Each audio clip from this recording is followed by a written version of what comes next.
Deja vu? It may seem like it since we've made the same announcement 3 times in the last 3 months, with this being number 4, but we are lowering our prices again. First, our 30-day all access went from $349 to $299. Next, the 7-day all access pass went from $119 to just $99. And just a few weeks ago, despite our popular 3-day all access pass, it went down to $59 from $69.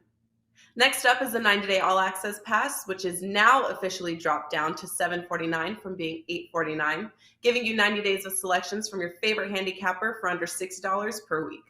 Remember, purchase wager bucks can now be used the same as cash, including on our new lowered price 3, 7, 30, and 90-day all access packages, allowing you to save every day on every pick you buy.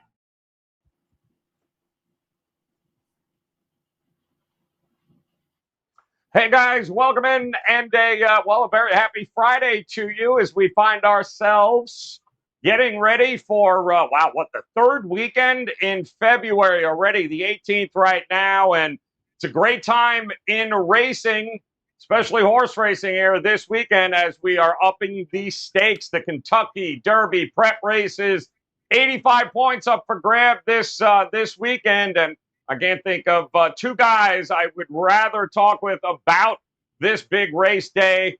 And, of course, the pundits. Here they are, Marco, D'Angelo, and Sig joining us here, WagerTalk.com. Gentlemen, happy Friday to you. I guess it's getting heated up here, Marco. Football is gone now, but, man, 85 points for grab here tomorrow at the Risen Stakes. A lot to be determined over the next few Saturdays, shall we say. Yeah, Joe, and if you remember last year, this was a exciting prep race and also led into the Louisiana Derby. We had some of these horses coming through this meet to get to the Derby. Of course, Mandaloon, who may end up still being the Kentucky Derby winner if they ever decide what they're going to do with Medina Spirit and, what happened there. And then, of course, your favorite horse came through this track as well, Midnight Bourbon. And we'll see what happens with Midnight Bourbon. I know, you were happy and toasted a few of those on the road to the Kentucky Derby as well.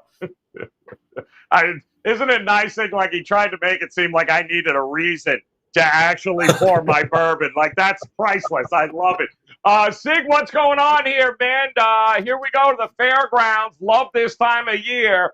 And, this is what's going to give some of these horses an opportunity to be one of the 20 here in a couple of months. Hard to believe we're at this point already.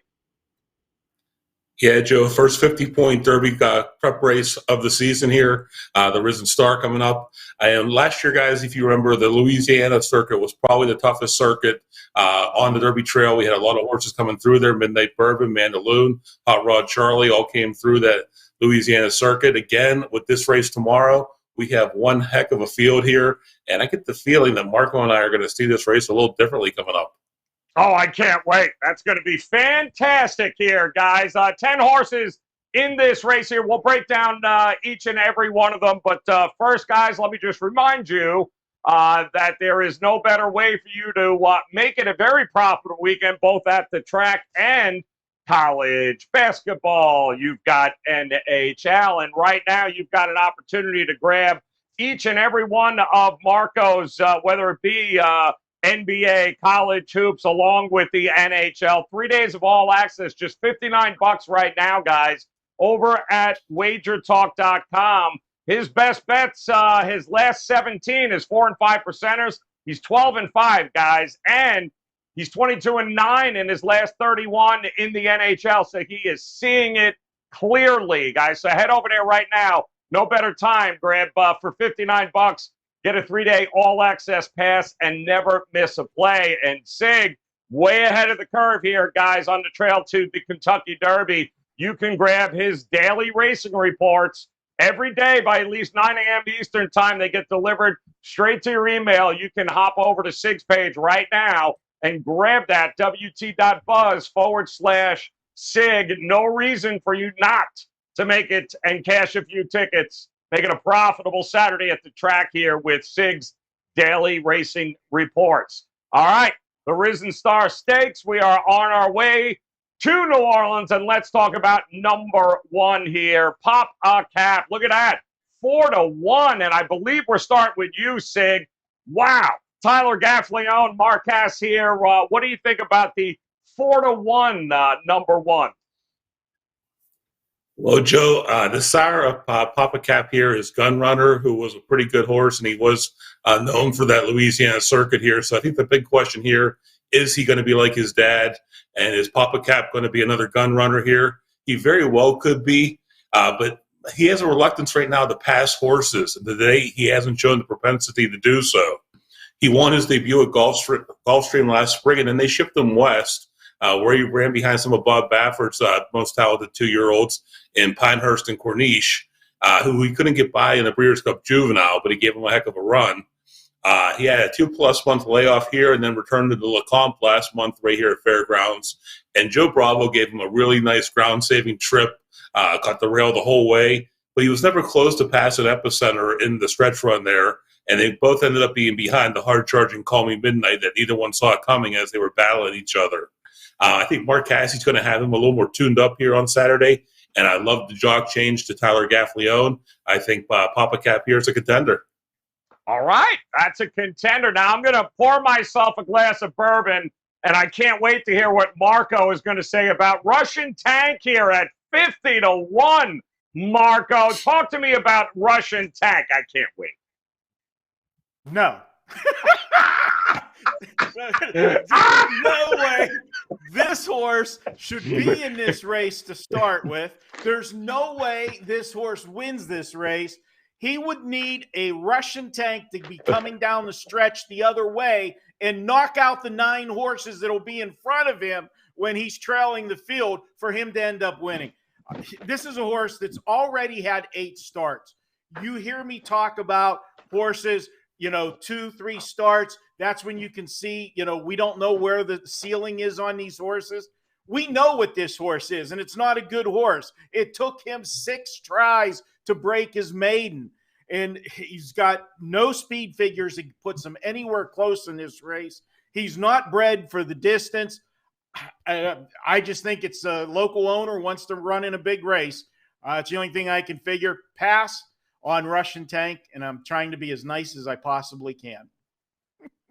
So you're saying there's a chance. All right, let's move on to number 3 here, Sig.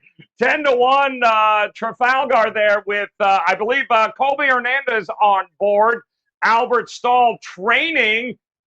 Pretty good here. I think adding blinkers is, well, one of our favorite words. What do you think of number 3?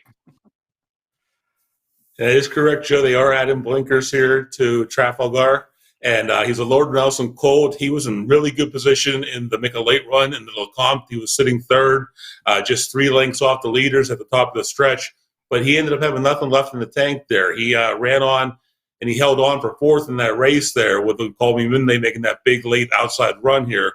But he didn't show any ability to run by the leaders who were struggling on their own in their battle down the stretch run here. Like you said, Al Stahl's adding the blinkers here. And while that's been a positive change for his trainees, it's a very small sample size to look at there. It was only 4 horses in the last 365 days. His sire, Lord Nelson, I just mentioned, is his best at this distance, but maybe a little too far for this colt who may be outclassed by this field. If you use him very deep on your exotic tickets, but I get the feeling while he may be in contention early here, he's going to be passing the stretch run again. All right, let's go. Number 4 here, Marco. Tony Port, 12-1 on Tony Port. Brad Cox, I believe, here. What do you think? I believe this is probably the surfaces are going to come into this handicap a little bit with this horse. What do you think at 12-1? Yeah, that's the first question. Is this horse was racing on a synthetic turf or track, I should say, and now's making the move to dirt. But this is a Pioneer of the Now colt, and we know that Pioneer of the Now was a great dirt horse, can get the distance. This horse is well bred. Pioneer of the Now is a $110,000 stud fee, and this horse sold as a yearling for $430,000 in the Power Brad Cox barn. All you got to look and see is 26% win rate over the last 30 days. And that's not, sending just a handful of horses to the post. That's 75% 3 starts in the last 30 days for Brad Cox, 64% in the money. And if that wasn't enough, you've got Florent Giroux on board in this one, and he's winning over the last 30 days at a 29% clip. So all of the connections say, in breeding, says this horse should be good. He's only had 2 lifetime starts, and both were incredible. Jumped up in the speed figures. He broke his maiden. Trackmaster gave him an 83 speed figure in his first start. Comes back and follows that up with a 90 speed figure. Can he stretch out to the distance? That's going to be the question. I say with the breeding, yes. And this is a horse that at a price has a license to make a big jump today. And I'll have him on the bottom ends of my tickets. All right, Tony Part there, Florent Giroux on top. We'll move to number 5 here. Joel Rosario, Steve Asmussen on top of Epicenter here. Sig 4-1 as an opening number. He got caught in that last race, didn't he? He did, Joe. It looked like Joel Rosario and Epicenter were going to wire the field into Lecomte here last month. He held up Papa Cap late, but neither one of those guys, Rosario on Papa Cap, didn't see Call Me Midnight charging, making that late charge, and they got him right there at the wire, if you guys remember here. Steve Asmussen has continued to work with this, not this time, Colt, and he brings him back on Saturday. While he will not face Call Me Midnight in here, he does have a couple new challengers and Smile Happy, Zandon, and Slow Down Andy. Looks to me like he's going to be, again, able to get the lead in here, but he's going to, I think, face a battle with the Todd Pletcher trainee, Pioneer of Medina here, who also likes to race in the lead and who's going to break from the gate on to his right. This could set the race up to go a little faster than Epicenter likes. If you take a look here, the last 2 races, he was right on the lead here, going 24-4 and 23-4. That helped them there in the stretch run, let them a little bit left in the tank here. I think they're going to go a little faster here on Saturday here, and I think it's going to leave Epicenter vulnerable in the stretch run to some late runners, that extra 16th of the mile that they're going to add on Saturday here. With Steve Asmussen training and Joel Rosario running, I will be using Epicenter on my tickets, but more likely underneath and on top. Hard to look past, a Steve Asmussen horse here. Also very hard to look past a Todd Pletcher horse here, Marco, with number 6, Pioneer of Medina. And when he ships not only the horse from Florida, but our boy Luis Saez, you got to pay attention, don't you? Yeah, that's the big thing. The fact that Saez is making the trip. We saw last week, he stayed in Florida, didn't go for the big race when he could have been on, a couple different horses. Now he's going to ride this one, and he's never ridden this one before. That's the curious part. So he's making the trip for a first-time ride. And ironically, this will be this horse's 5th career start. It's also going to be his 5th different jock aboard. Now, obviously, when you see Todd Pletcher, you've got to pay attention. And as Sig said with the last horse, Epicenter, these 2 are going to be your 2-speed horses. Epicenter is proven. That race that he ran in the last one, he was run at the whole race, from the top of the stretch home. He controlled the race, but he had to work to get the lead. And then once he got the lead, had to hold off Papa Cap, and that was a tremendous stretch drive. I don't think Pioneer of Medina is ready to go toe-to-toe for the full race with a horse like Epicenter. Although I think this horse is going to improve, don't think this is the Saturday for him. I think he might be better down the road.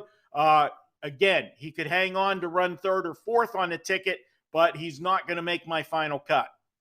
All right, good stuff there. Moving on, number 7, Zandon, 9-2. Opening number here for Chad Brown. Actually, I think he passed didn't he pass the Holy Bull for this one here, I think. So what do you think, Sig? Tell me about number 7, Zandon.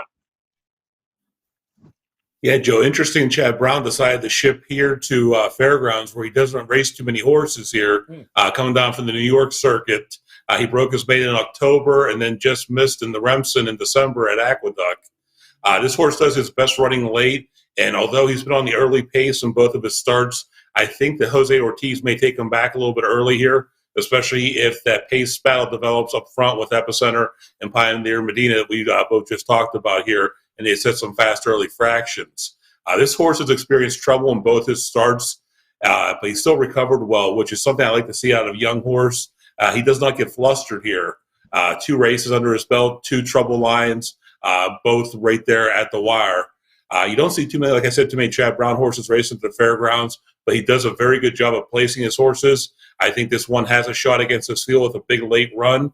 He's a contender in here, and I would use him on your exotics.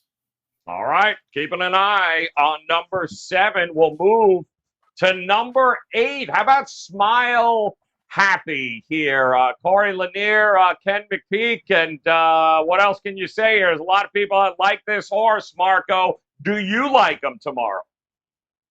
Well, how can you not like Smile Happy? This is the horse to beat, and I don't know who was making the morning line doing this race, but Smile Happy at 7-2. If you get 7-2 on this horse, run to the window and get all you can get, because that is a huge overlay. This horse has done nothing wrong. 2 starts, 2 brilliant wins.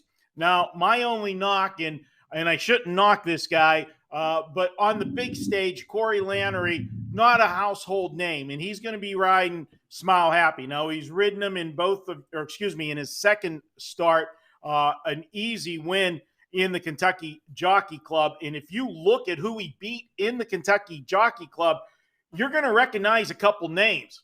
Running second in that race was Classic Causeway. Well, we saw Classic Causeway win his Derby prep last week.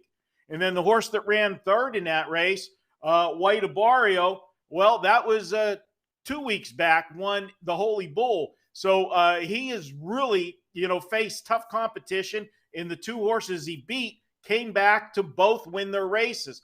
That's a giant feather in Smile Happy's cap. Now, when we get to our selections, he's definitely on my ticket, but I'm going to go for a little bit of a price to try to get the upset. I wish he would have had one more start before this one. I think maybe a couple of the other horses that have raced more recent have a little bit of an upper leg on him for this one. But this is a horse that's definitely going to be on the Derby trail. He'll be one of the horses, barring injury, that'll be in the starting gate that first Saturday in May. And he's also the future book favorite right now for the Kentucky Derby, or one of them if he's not the one. And that might have something to do with Mattress Mac, as he is the guy that owns the sire to this horse, Run Happy. And I'll just tell you a little thing last week. Everybody knows the big bet that Mattress Mac made in the Super Bowl. He had the $9.5 million on Cincinnati. I got to interview him last week, and I asked him the question, if the Bengals win the Super Bowl, will you run Happy to the window to cash those tickets? And he said he wouldn't be running Happy, but he said this Saturday he might be smiling Happy. Little pun there towards this horse making his debut, and he has a future wager on him for the Derby as well. Yeah, what a shock there. All right, number 9 here, Sig. Bodok, 10-1 on another Brad Cox horse here. What do you think about Bodok? Yeah, Joe, this is the second Brad Cox entry in the field here. And like the previous one, he also enters this race undefeated in 2 career starts, including a last out and an allowance over a sloppy fairground surface last month. While this horse only run the sprint distances, he's out of Street Boss and AP Indy. So the distance should not be a problem for him. But rooting for the first time here against a more experienced horse, it should be more of a learning experience, I think, for this colt. I don't see him being much of a factor against this field, but he should beat the Russian Tank. So we'll have to see there. While I don't often write off a Cox-trained undefeated horse, I will pass on Bodok on Saturday. All right, we're going to move on here. Number 10, Marco. Slow Down Andy. California horse. Doug O'Neill brings him in. What do you think about it? Yeah, this horse, he's been all the way around. He's only had 2 starts. This will be his third. So you know what I always say about horses to take that big leap. and he's raced at 2 different tracks already. This is a horse that raced his first start in November on the undercard on Breeders' Cup Day and finished a game second in that race, then went to Lossell and had a big race there, winning. The one thing that I'm going to point out about this horse, and I like him, don't get me wrong. When we get to our final selections, I was between, him and another horse for the 4th slot. What concerns me about this horse is the outside post in this field. He's a horse that, doesn't break well from the gate and has to take a wide trip. That might hamper him in here. And he's also shown, if you go back and look at his 2 races, he did the exact same thing in a stretch both times. And it maybe cost him the first race, almost cost him the second race. This horse is green. When he gets in the stretch, he doesn't change his lead right away to go to the faster gate, and he has his head cocked sideways. You can't run when your head's sideways. Picture, me trying to run down there and looking at a plate of chicken wings to my right. I'm going to lose. I'm not going to have full momentum. And that's what this horse has done in both of his races. I wouldn't be surprised if in somewhere down the future, Doug O'Neill puts blinkers on this horse to try to keep his attention. If he runs a straight line and gets a clean trip, this horse will be charging hard in the stretch. And oh, by the way, that horse that he beat in his last race at Lossell, the Lossell Futurity, was a horse named Messier, the big Bob Baffert horse that won his last race last week by 15 lengths. So this horse definitely has a license to light up the tote board here, but he's not on my final card. But I can tell you he will be on some tickets underneath. Yeah, it's going to be an interesting race, and I think, Sig, it's fair to say too that 3-year-olds can get better. So just for some of these horses we might be seeing now, if they make some improvements, then there can be a lot of improvement from, let's say, this race until the Derby. Is that fair enough? That's very fair to say, Joe. These horses improved dramatically between start to start, even at this age. Yeah, well, West Coast horse, got to prove it on the road here. We'll see if you can do it. All right, it is time to check out what these guys have on their cards for this big race here tomorrow. I'm understanding there might be a difference of opinion, probably not, but Sig, kick us off. Tell us, what do you got on, what's your card look like here tomorrow? Yeah, Joe, I landed on 8 Smile Happy on top. The horse has done nothing wrong, won both races by multiple lengths here. And I know Marco said he would like to see another start this year. But take a look at that work tab, guys. I mean, he ran a 46 and change. I can't even make it out here with my glasses a couple weeks about a month ago. And then he ran a 59 and change just 2 weeks ago. And they've been alternating the slower work with the faster work. He's due for a big run here. I look for Smile Happy to be your post-time favorite, and he's your morning line favorite. Marco just talked about slow down Andy. I disagree with him on a couple things here. Number one, Doug O'Neill knows something about shipping the fairgrounds. He did train Hot Rod Charlie last year, showed up at the Louisiana Derby, and basically took them off their feet in that race there.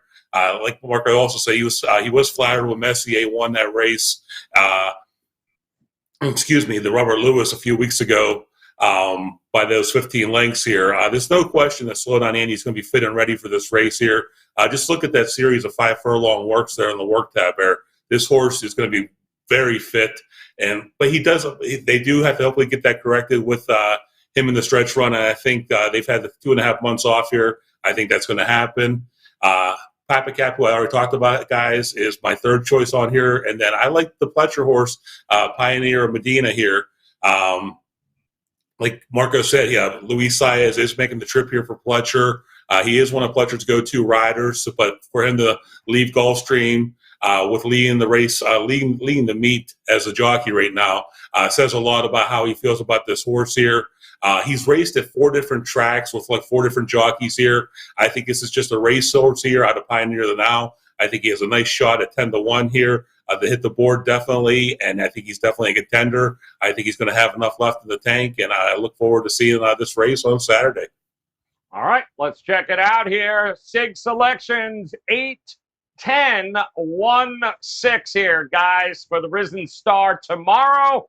And now, Marco, let's see how many you agree with or disagree with here. What's your card looking like, Marco? Well, the only thing I'm going to start with is Sig opened up his selections by saying he landed on Smile Happy. Well, I can tell you, if he lands on Smile Happy, he ain't going to be smiling and he ain't going to be happy, okay? With that said, Smile Happy is the horse to beat, but I am going to put him second. I'm going to go with number 7, Zandon, and this is a horse, Chad Brown. What can you say about Chad Brown right now? He is winning at a 41% clip over the last 30 days. And that's over 50 starts. When he has a horse, and I talked about with Smile Happy that I would have rather had him have one more start. Well, you could say, well, then why do you like Zandon? He doesn't. Chad Brown is a master at bringing a horse into a big race without a prep race underneath him. You look at his win ratio whenever he races a horse that's been off 2 to 6 months. He wins out of the gate 26% of the time. Those are just mind-boggling numbers, and I look at this horse, and I like his style for this race. He is a horse that has tactical speed, that he'll get into position in the middle of the race in a stalking scenario, and he has that first run on the horses when they turn from home. That's the style you need to win this race. I think there's going to be a little bit of speed on the front end. Even though there's not a lot of front runners, there are 2 confirmed front runners that could give us an honest pace. And I think Zandon will be closing in a stretch. One of the other horses that will be closing, I have second, is Smile Happy. There's nothing you can say bad about this horse. The one thing I will say is we've seen it in past years. Those horses that win those big Breeders' Cup races as a 2-year-old, sometimes they just don't come back right out of the gate the following year. So we'll see if Smile Happy can do that, but I cannot leave him off my ticket. The next horse is the 5 Epicenter. And if you watched that race last time out, he had to struggle to get the lead. He had to work hard to get it. Once he got the lead, he controlled the race, then held off a tremendous stretch drive. 2 young horses from the top of the stretch home battled it out, and he finally put Papa Cap away. And so often you see it in racing when 2 horses, especially that front runner, puts away that first horse that battled him, doesn't see that other one coming fresh, making one move. And yeah, call me Midnight, called me an idiot because I said he couldn't win the race, but he got there that day. And I don't think they saw him, like Sig said. He was coming from the clouds on the outside and just got up to get the win. That was a game effort for Epicenter, and it was a great tightener to start the 3-year-old season. So I have him third. For the 4th spot, I went with number 4, Tawny Port. We talked about him in the breakdown. I also talked about the 10 horse, and I could tell you I was coin flip between the 4 and the 10. When I make my plays, I'm actually going to key on the top 3 horses that I said in my try on the top line, and then I'll have a little more coverage on the 2nd and 3rd line, which would be adding the 4 and adding the 10. That's how I'm looking at playing this one on Saturday. All right, take a look here, guys. Marco's going with 7, 8, 5, 4 on his card here, and it's going to be one hell of a race at the fairgrounds tomorrow. The Risen Star, the Grade 2, 10 horses trying 85 points up for grab here, including 50 to whoever wins this on the road to the Kentucky Derby. So great race card tomorrow across the board, all around the tracks in the country here, guys. And just a quick reminder, not only the Risen Star, but if you head over to WagerTalk.com, you can pick up Sig's daily racing reports each and every race day, guys. Posted by 9 a.m. You will get them if you visit his page at wt.buzz/Sig. Great racing all around the country tomorrow, as well as Sunday. Good opportunity to hop on board with Sig at wt.buzz/Sig. And Marco, seeing it well here, guys. College basketball, NHL. He's 12-5 in his last 17 with his 4 and 5% best bets. Not to mention, he's 22-9 in his last 31 in the NHL. No reason not to hop on board and grab a 3-day all-access pass this weekend with Marco. That includes any 5% best bets he might have. Just $59, guys. What a great opportunity to make it a very profitable weekend across all sports, especially at the track, as the Risen Star Stakes. That's going off tomorrow, and that should be an awful lot of fun at the fairgrounds, guys. So head on over to WagerTalk.com, visit both of these gentlemen, and then hit that bell in the upper right-hand corner. Make plans to come back and join us again next Friday. Another edition of Pony Pundits, another race as we get ready on the road to the Kentucky Derby. Until then, on behalf of Marco, D'Angelo, and Sig, guys, we appreciate you hanging with us. Best of luck at the track this weekend. We'll talk to you again next Friday. Good luck. Deja vu? It may seem like it since we've made the same announcement 3 times in the last 3 months, with this being number 4, but we are lowering our prices again. First, our 30-day all-access went from $349 to $299. Next, the 7-day all-access pass went from $119 to just $99. And just a few weeks ago, despite our popular 3-day all-access pass, it went down to $59 from $69. Next up is the 90-day all-access pass, which is now officially dropped down to $749 from being $849, giving you 90 days of selections from your favorite handicapper for under $6 per week. Remember, purchase wager bucks can now be used the same as cash, including on our new lowered price, 3, 7, 30, and 90-day all-access packages, allowing you to save every day on every pick you buy.